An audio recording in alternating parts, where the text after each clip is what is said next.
Joel. Hello, AJ. Thank you for joining us. Thanks for having me. Yeah, you also seem, it's like you're on the periphery. You're not sure if you should be upset too much or you should be. Me, I'm okay. You're okay. Yes, I'm okay. I'm okay. Yes. When you analyze the things well, you are not shocked. Yes. Oh, you're not? No, I'm not. I'll come to the reason why you're not shocked, because I certainly was. But joining us as well on the show, we have Emmanuel Eni. He's a sports writer and here to share his very candid opinions about the Ghana Black Stars. Hi, Emmanuel. How are you? I'm fine. It's good to have you on the show. Yeah, glad to be here. So, gentlemen, were you disappointed by the outcome of the game between Ghana and Sudan?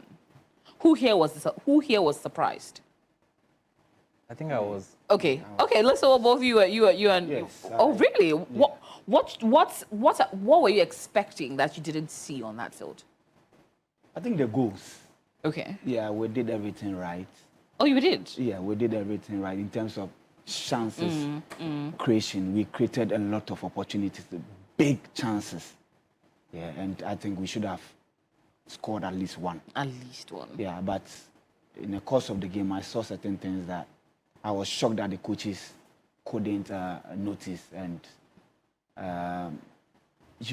our reaction in terms of changing personnel and the way we were doing things, we were late in doing that.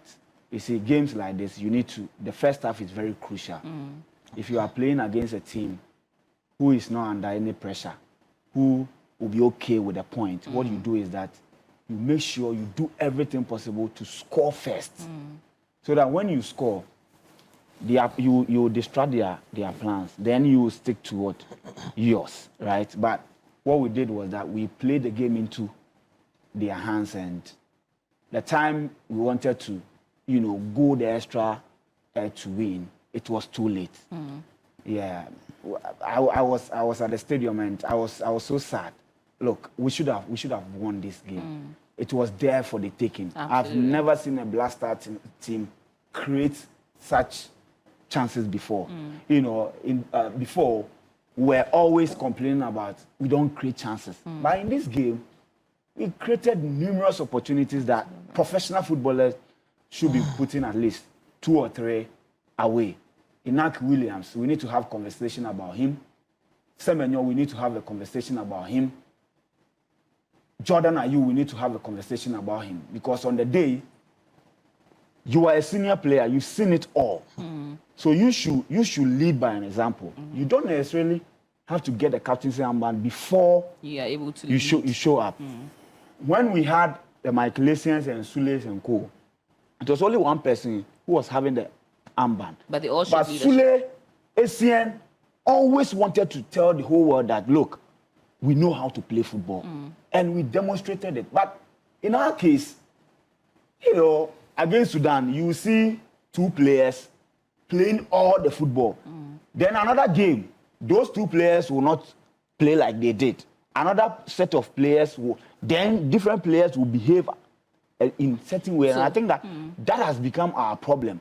We don't have a unit that seems to understand each other, that seems to want to, help each other, right? And that is the problem. And look, if you look at our performances from 2017, and you are an FA president or an association like the GFA, you need to be very worried. AJ, in 2017, we were at the semi-finals. Right. Then in 2019, we managed to win only 1 game and qualify to the round of 16.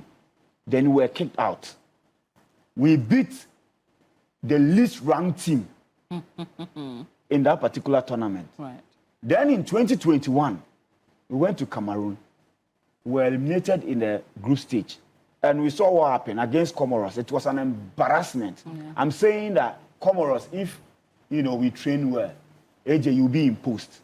Then I will lead the attack. My brothers will play and we'll beat them.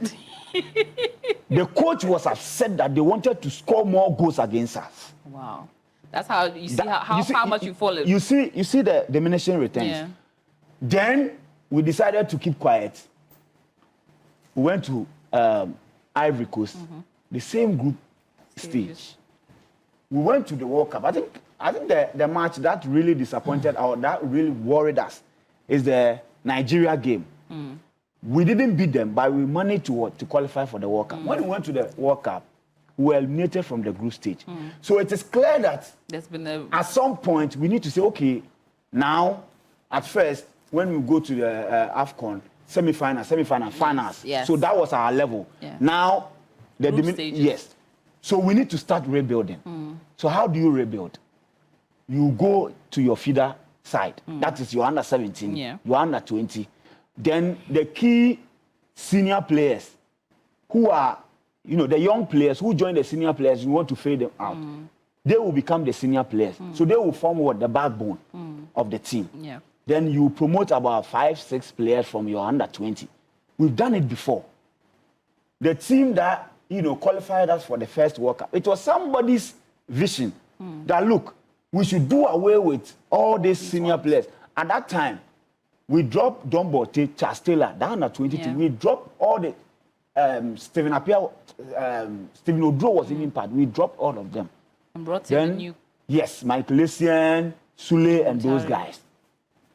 Then we managed to progress them to the point where they were. To the point where, they took the blasters on their shoulders. And we also what they did. Though they didn't win any trophy. They brought us really close. Exactly.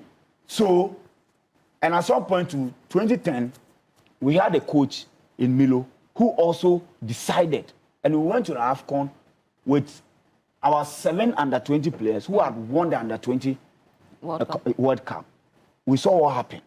Then at that same period, we went to the World Cup. So from AFCON final to the World Cup quarterfinals, and we also what Suarez did, right? So I'm saying that at some point we need to do rebuilding. The reason why we've been postponing the rebuilding is that we don't have junior teams. Because we haven't invested much into it. Exactly. And I think the call-up is a problem.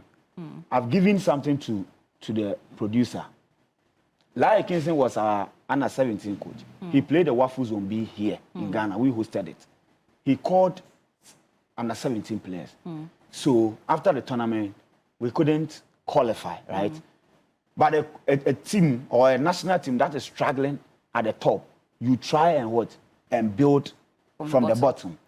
The under 17 team, we respect that at least about 5, 6, 7 players will move to under 20. Yes. Under 20 will be playing Wafu Zombi, I think 3 days from now.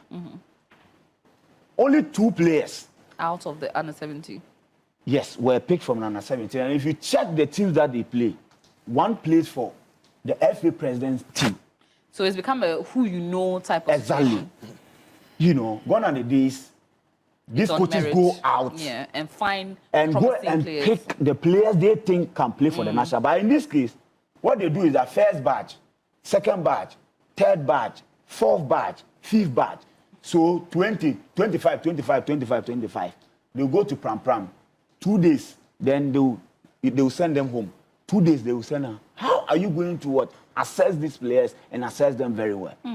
You understand? So how we call players into our junior teams has become a problem.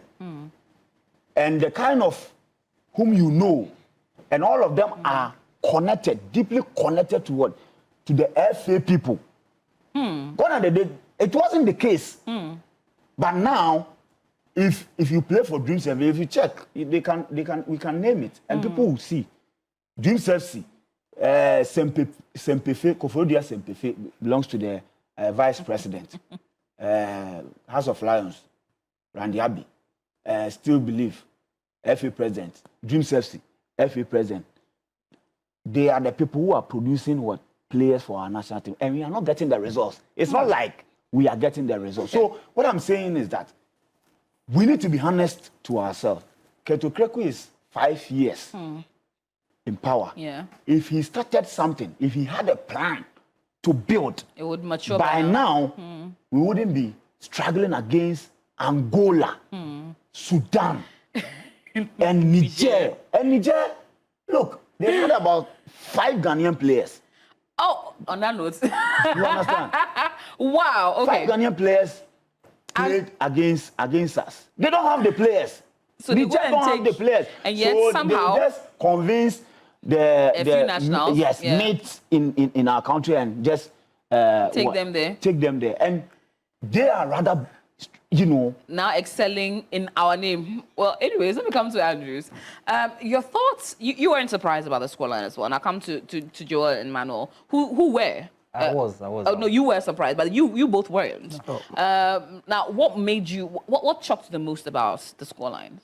Well, I feel we shot ourselves in the foot. In what way? In that we created numerous opportunities and we failed to bury our chances, as he's spoken about extensively. I feel some opportunities that fell to certain players, you would expect that where they have reached in the game, you'd expect them to bury their chances easily. And there was one opportunity, I think it was Kudus, and he had the goal at his mercy.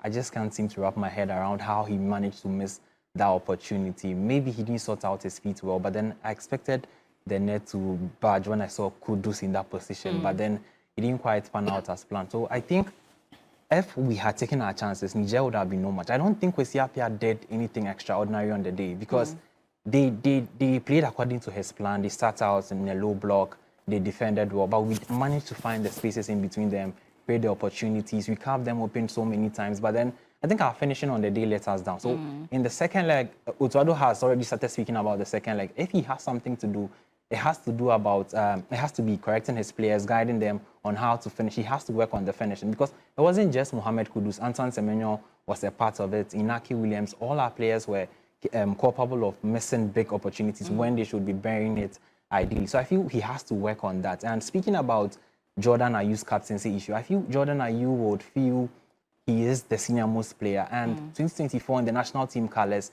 although we are not really huge fans of Jordan Ayew, I think he deserves the armband given the performances he's put out in the year. So across the year, he scored the most goals for Ghana. He scored 8 times, and since Otuado's reappointment, he's managed to score 6 times, which is the most of any Ghanaian in that period. So he would feel like this younger lads need somebody to look up to. At least he has learned a thing or two about his brother's charisma and dread that he can use it to lead this team. With his post-match analysis with Kwesi Appiah, you could see him gesturing something like, these guys are young, maybe they don't listen when you talk to them. So you could see that Jordan was set. And he's somebody who is not really outspoken. So if he has to tell Kwesi Appiah he's venting out his frustrations to Kwesi Appiah, you can tell that what they are doing, there's something not right. And it goes to the point he was making about unity. It looks like it's a broken unit. And if you have a broken unit, I don't think we can fix this thing that we want to do. The last time we missed out on the AFCON was in 2004. And we had a lot of local players in that time. We rebuilt and then it yielded results. In 2006, we managed to qualify for the World Cup in our first time.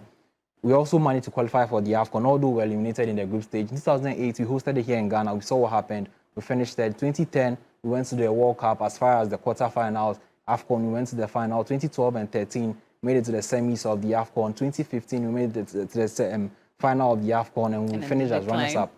Exactly. So it shows that if we take our time to rebuild, there is something in there that we can achieve. Although our ultimate is to win the trophy, which has been elusive for about 42 years now, it shows that we're headed in the right direction. But then fast forward 10 years from then, it looks like it's all going down again. So I think the administration, the current GFA, they also do not know what they want. Because if you look at what they outlined from their perspective of who they want as a coach, they didn't even go by that criteria.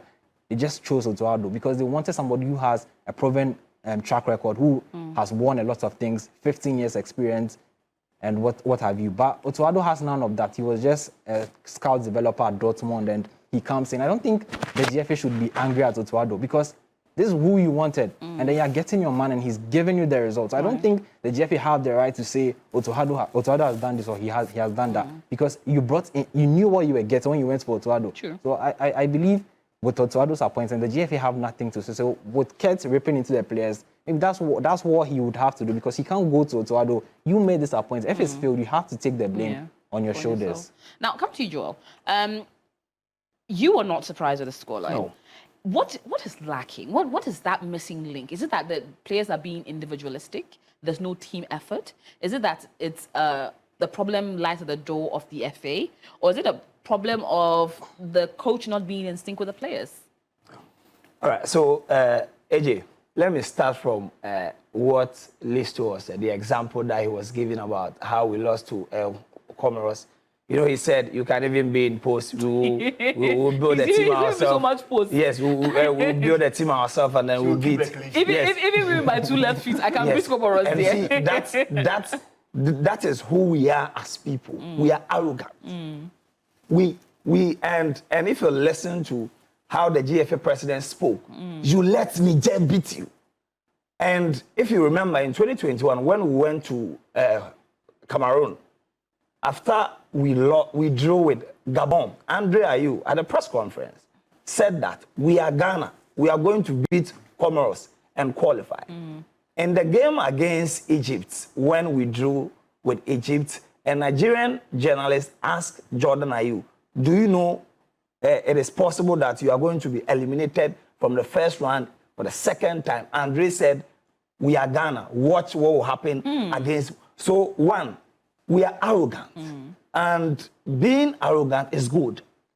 But then you have to be when you are on top.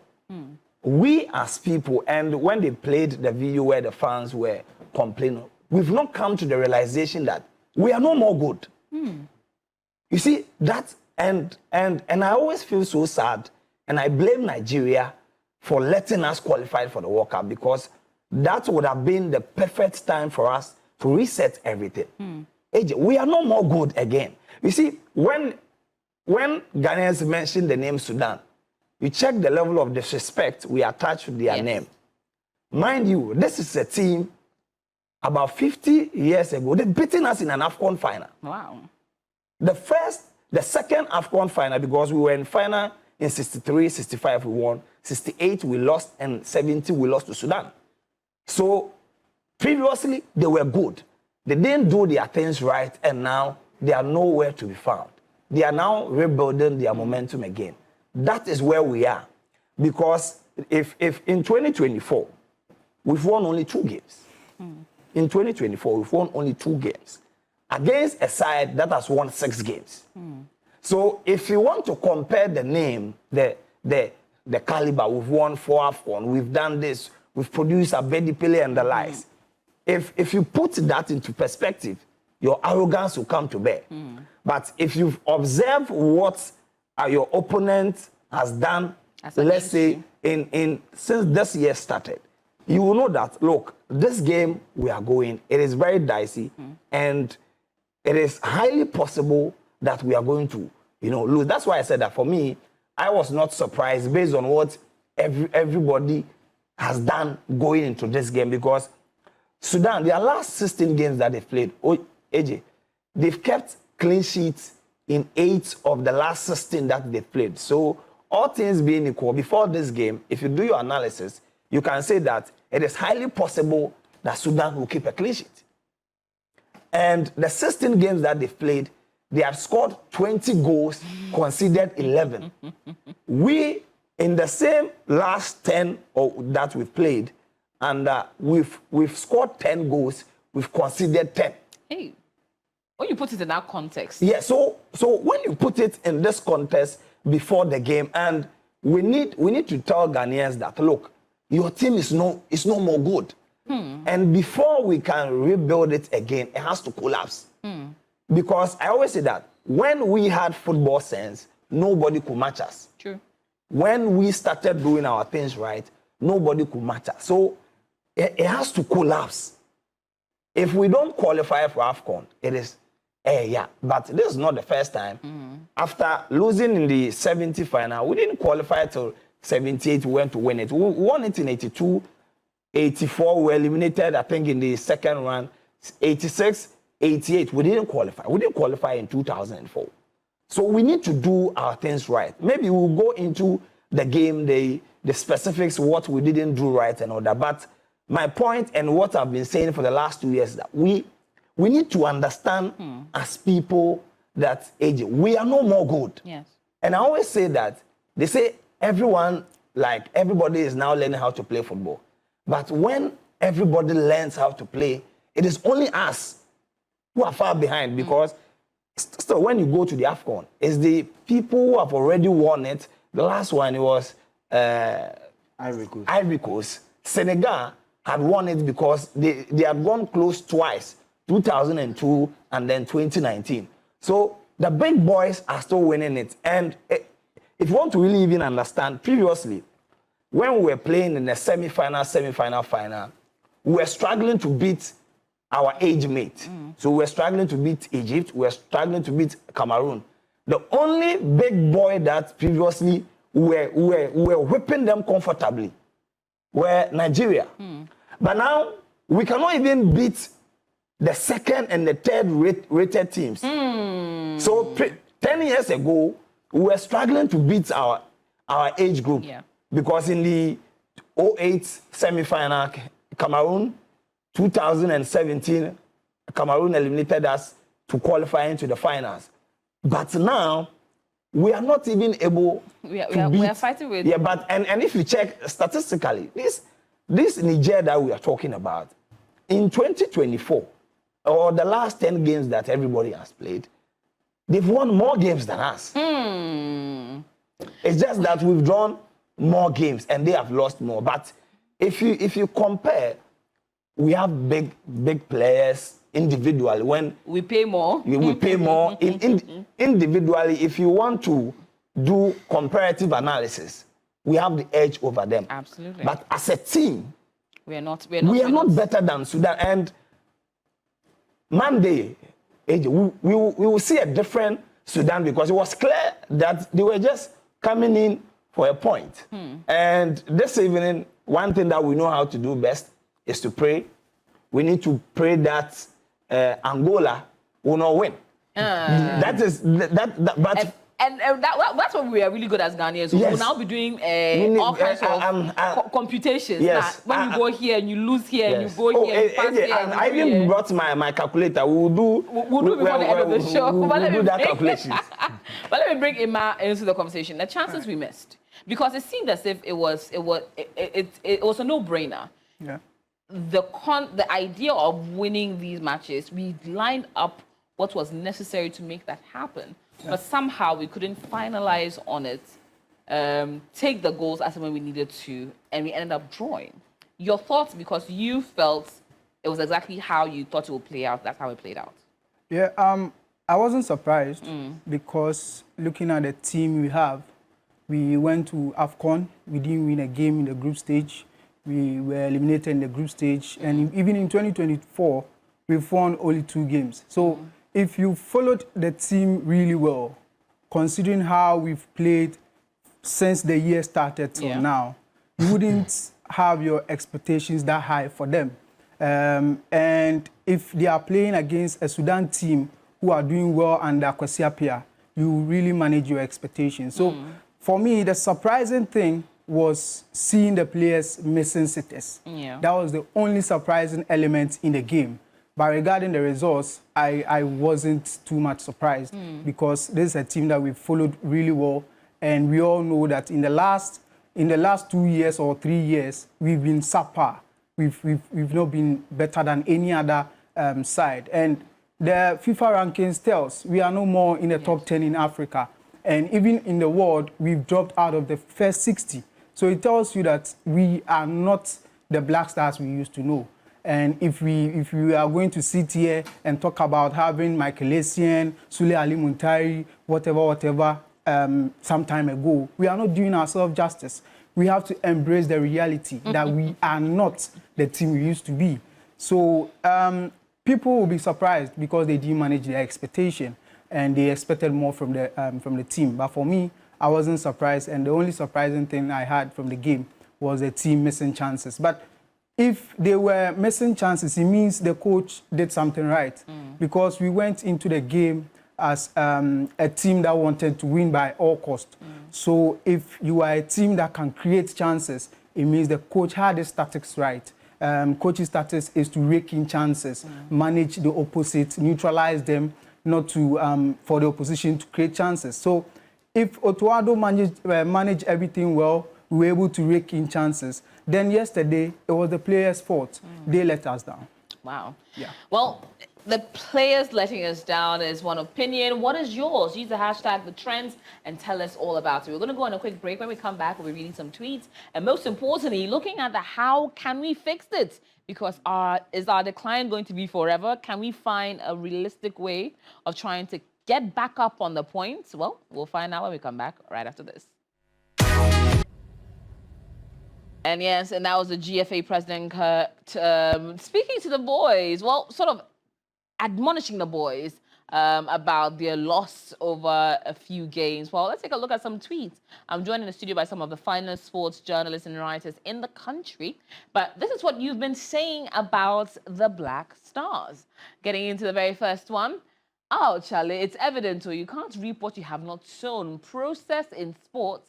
Let's use the educational setup to have a proper academic system for cults. Trust the process, coming in from Somoza. Benjamin Jate says, we're just tickling ourselves and over-laughing.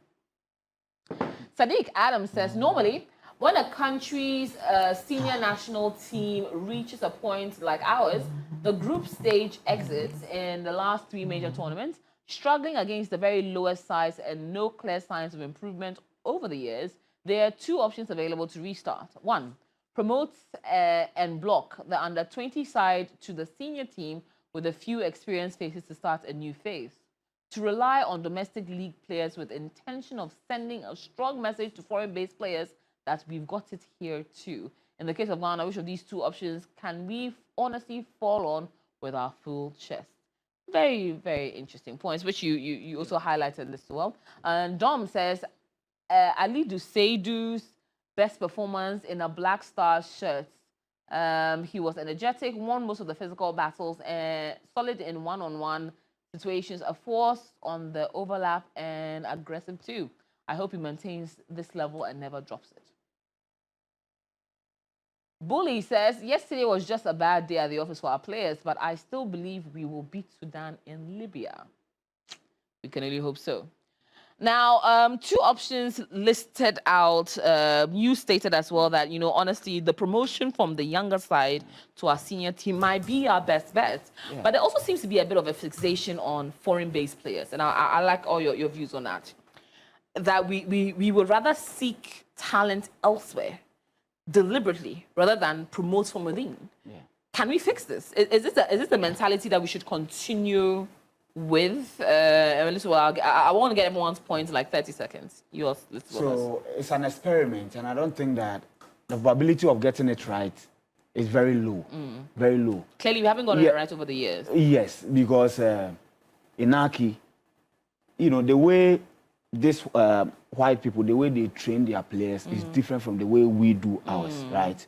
So Inaki is trained for a particular style, or he's trained for a particular system, right? So when you go to Spain, they have their way of playing. When you go to England, they have their way of playing. Absolutely. When you come to Ghana, we have our way of playing. So if you bring a player that got his education at Spain, he will struggle, and that is exactly what is happening to Inaki. He's struggling, and look, the kind of chances that he's missing, I think the local players can do better than what he's doing. I can't blame him because he's in an environment that he hasn't experienced it in his lifestyle. And you see, football is a culture, right? So you've been in an environment, and you know, like there are certain things that you are used to, like what Kets was doing. I'm not sure Inaki has seen something like that before. Like somebody will come in. He's not a coach. Like an administrator will come to a dressing room and will be insulting you and be yelling at you. He hasn't seen that before. And if you look at the faces of the players, they didn't understand it. Exactly, you understand. These are some of the things. But if you bring our local players, when you go to the local Blasters camp and you start speaking like this, they know that, Charlie, the next game they will say, because we don't want a situation whereby it will not work. So let's go back and find our the under 20, the way we select the players. Let the coaches, the scouts, let them go out. When they are playing the inter-colleges, let them go and scout players from there. When the they were playing interco, I think last year. Yeah. The under-17 coach was in Ivory Coast watching the Blasters. Meanwhile, we were playing the interco here. So we need to be deliberate about this because football is not a joke.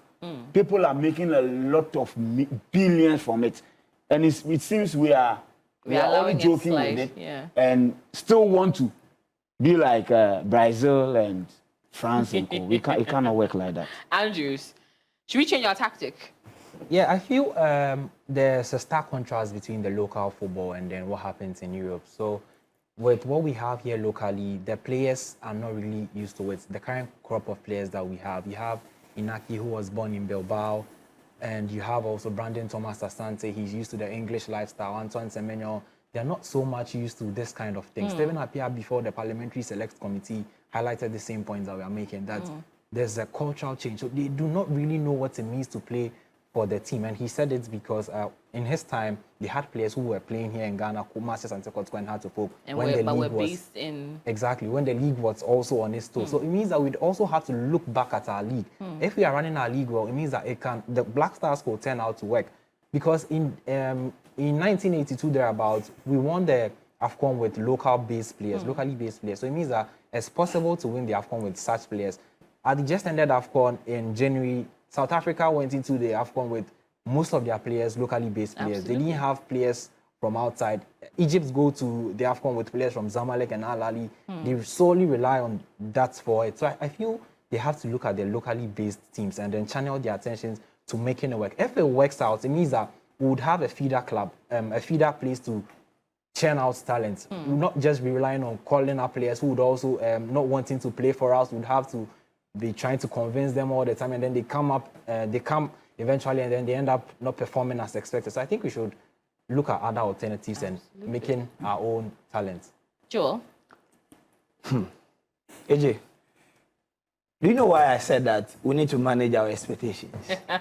when Liadi was drafted in the Black Stars, he was playing for Recruitment Chelsea. Yeah, Recruitment Chelsea. Yeah. So now, I don't want to even hear the arguments about let's use local players to play, because even, you see, for somebody watching and doesn't follow football that much, the local players, they also have their own form of AFCON. They struggle to qualify, and they don't qualify out of their group. And you know why? I don't want to cut you. Let's go into it, right? And bring the players that were selected. You see, so if you don't select your very best, so you understand. So at some point, Vision FC were struggling to even stay in the Division 1 because they managed to pick a player from there, and the best players at that time, Kotoko had won the league. Yeah. How can you go for a tournament like that and Richie Woodwagger, that's at the time the best defensive midfielder in the country, couldn't get opportunity to play? Kotoko had about 3 players in that squad. You see, the goalkeeper was a Kotoko player. The right back who played was a Kotoko player. So what are you talking about? You can make an argument. You can make an argument. You can make an argument for one player. Was better than the best defensive midfielder. I didn't mention that they didn't take Kotoko players there. I'm saying the kind of players they selected, because in that defense, Kotoko best defenders were not selected. That Sheriff Mohammed, who was selected, wasn't even our best defender. You see, but he got the selection. So what was the basis for his selection? Nepotism for you exactly is from that point. You see, Kofi Koji had scored 1 goal. They left a striker who had scored 8 goals. Let me come to Joel. There was a player in Brekum who had scored 8. Yeah. They left him and took Kofi Koji, who had scored only 1. AJ, how can you say this is a... So you think nepotism is the bottom? Exactly, that has been our problem. But back to Joel, because he was building his point. So you see, what I am saying is that even in now, and you make a point about South Africa using locally based players. Which teams do they play for? The Sundowns, the Orlando Pirates, the Al Ahly, the Zamalek, the minimum, the quarterfinals of Africa's interclub competition, year in, year out. They are there. They are there. So, unlike our clubs, last year, Dreams FC were in the semi-finals of the Confederations Cup. This year, what happened? In the next maybe 5 years or 10 years, unless we meet, clubs from West Africa in the prelims, if we meet those from North, they will eliminate us. So, locally, our league has been collapsed to the extent that previously, when the foreign boys were misbehaving and they were not playing well, you could just stand back and pick one player from our local league. You put him in the Black Stars, and he will perform as if. And we saw it in 2006 World Cup. Stephen Appiah went to meet Parliamentary Select Committee. He mentioned those two players, but now it is not the same. See, Sule left the game after leaving Albacete in 2019. Went to sit in the house for like 2 years. Came back in the Ghana Premier League. He bossed everybody. Samuel Nkum was in the house for more than a year. The age, Nkum is around 37, 30. He came back in the league. He was bossing everybody. So the quality in the league is not even up there because look, these foreign players that we criticize every day, every team in Ghana Premier League, when they come, they walk straight into it. And they will perform better than all of them. So fundamentally, we need, that's why I'm saying that you need to manage your expectations because the problems in Ghana football, they are not ready to solve it. And now the under 20. Every under 20 that we've done transitions, the Michaelisians in 2002, at the under 20 World Cup, under 20 AFCON, they excelled. Andres under 20, they won the AFCON, they even won the WAFU, they went to win the AFCON and they won the World Cup. Clifford Abuajes under 20 in 2013. In the AFCON, I think they were second or so. Yeah. They went to the World Cup. They were in the semi-final. We were eliminated by France with Paul Pogba, Kedzuma, and the likes. But this current crop of under 20, they are not even qualifying. And if you go into the problems are conflicts of interest. Selection. Conflicts of interest selection. So when, and as it stands now, the local boys don't offer us good options. That is the truth.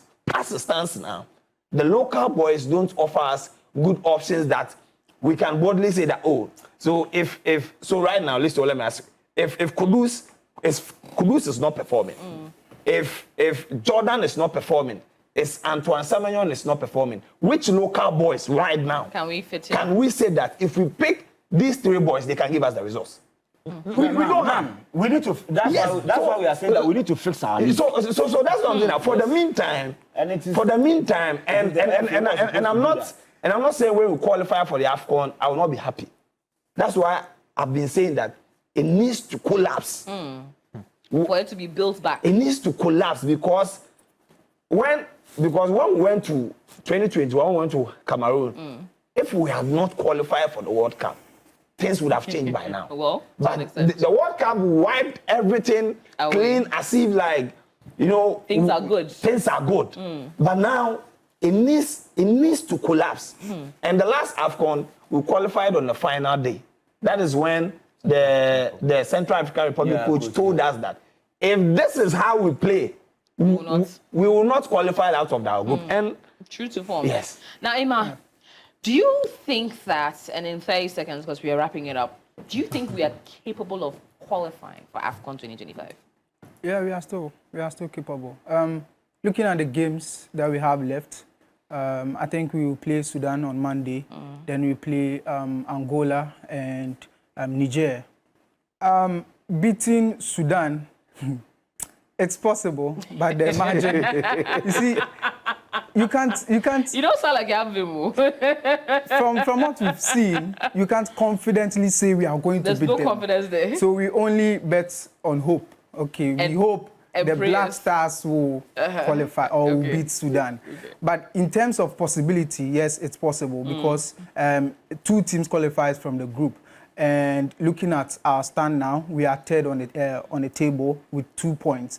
So it means if we are able against playing 2 games at home, Niger, 2 points. If we are able to beat Sudan, then we go 5 points. We will overtake them on the table. So we will need a win or another draw. Then we hope that Sudan in their last 2 games will drop points. Calculations. That's the situation right now. And then if this person, and then we hope that, so if this person doesn't play, that's just the and situation. then we are watching other people's matches, hoping that they don't play, and then, no, don't score. Wait, what is it now? It's sad, but we can't run away from the reality. Now let's do our And that's computations.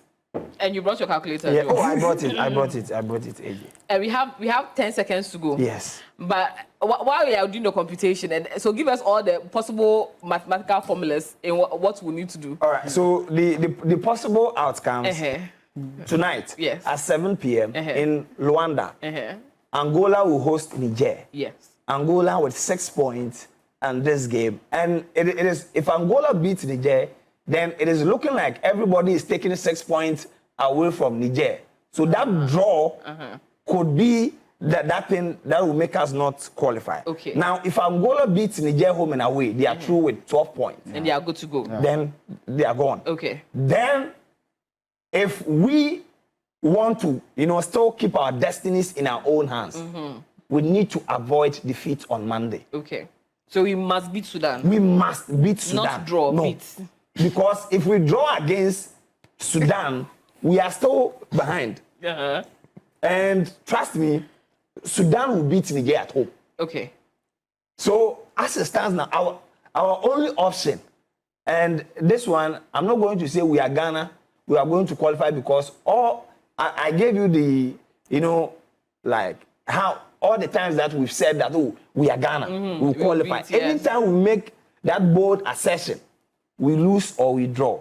So on Monday, we have to beat, Sudan. But Kwesi Appiah, they are yet to lose a game at home.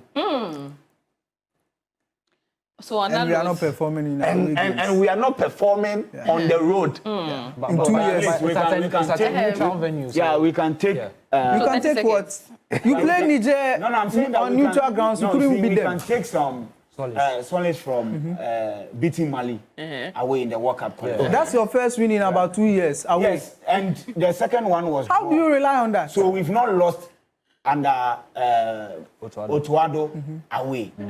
So let's What's go. your best let's hope outcome? that- When we lost to Nigeria, Oh, that was a friendly game. So that's not score. So we will beat because we cannot. You see, the next AFCON is ours. Yeah. Right? it's ours. It's our We have to No, wrap it's it up. ours. We are as going to young- win. as We have to wrap it young up. in the game. On that note- We need to qualify. Other that than that, note- they will have problem with us. You have, yes, with with that, us. yes. Yes. On that note, taking our few final tweets before we wrap it up. Bully said yesterday was a bad day. Okay, we read this one earlier. Moving on to the next one. Ehuma says, Fatal should know everything. It's not about shot. He could have controlled that rebound well, or better still, passed, in my opinion.